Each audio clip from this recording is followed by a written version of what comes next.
guys, today we're going to talk a little bit about combat wrestling here at RFLX Training Center. I'm going to cover a couple points on what combat wrestling is and what it is not.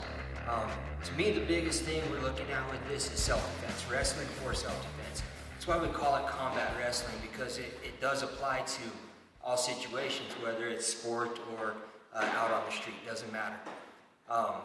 One of the biggest things is that we're not putting you in singlets and headgear and throwing you out on the mat. I know a lot of people think of wrestling as that right away. I mean, being a jiu-jitsu guy, that's what I think. Right. Is singlets. It is not. We don't wear singlets.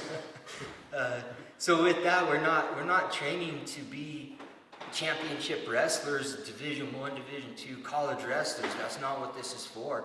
Yeah, we keep that. That's still for the high school and college programs to go about that. This is more looks at self-defense aspect of wrestling, being able to stay on top, use your skills to either take the fight to the ground where we as grapplers feel most in control and where we can dominate, or be able to really not be taken down and go walk away from the situation. It's really about situational awareness and being able to use this to our best advantage.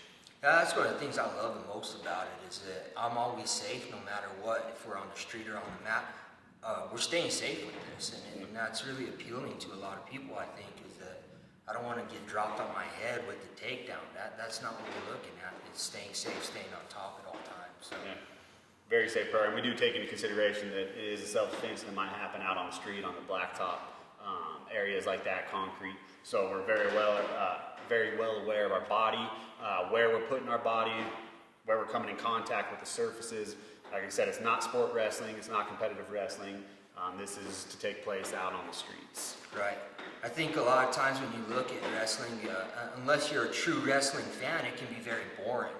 And 3 o'clock in the morning when you're watching Olympic wrestling, it's not that exciting sometimes.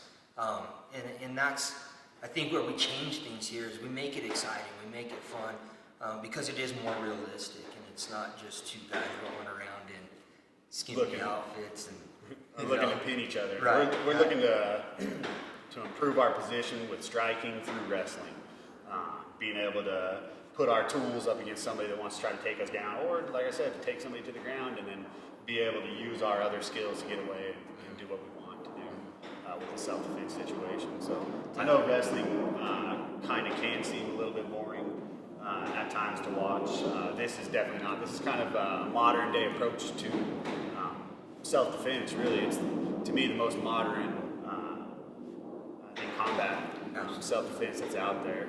Because of the fact that we take into consideration the striking and using strikes to get away from our opponents. We're not using strikes like trying to poke out eyes and fish hook people. We're using realistic situations and striking to get us out of the situation. So it doesn't, one, look bad in the eyes of, say, a jury or the police, or say, if you're to get in trouble. This is grappling. We can get away. We can non-violently control the situation and walk away. Right, definitely. And that applies for everyone, whether it's women, kids, men, it doesn't matter. This is a great program, great self-defense kind of program for everyone. You don't have to have experience in wrestling. You don't have to come from a wrestling background to come in and learn this and get a great workout while you're doing it. I mean, that's tough cardio. That's real good cardio workout. Grappling is the best cardio. For the grapplers out there that know about this, man, there's nothing better than trying to hold down Coach Lucas when he wants to get up. Man, that's a workout in itself right there. This also bridges the gap in between striking and jiu-jitsu, which is another couple of programs that we offer here at RFLX Training Center, and it really is the missing link, the chain that connects these two pieces together in a self-defense situation. Like I said, it's not competitive wrestling.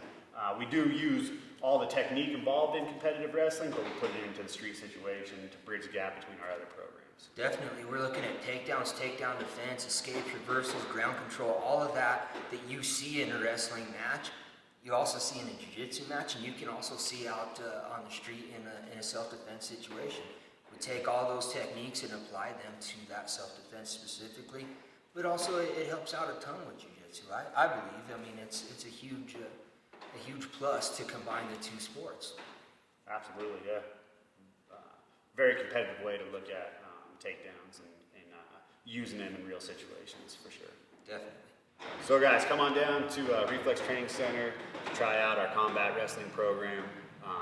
Like I said, it's a great complement to everything else that you might be learning as far as stand-up or jiu-jitsu skills. So come down, take an intro class today.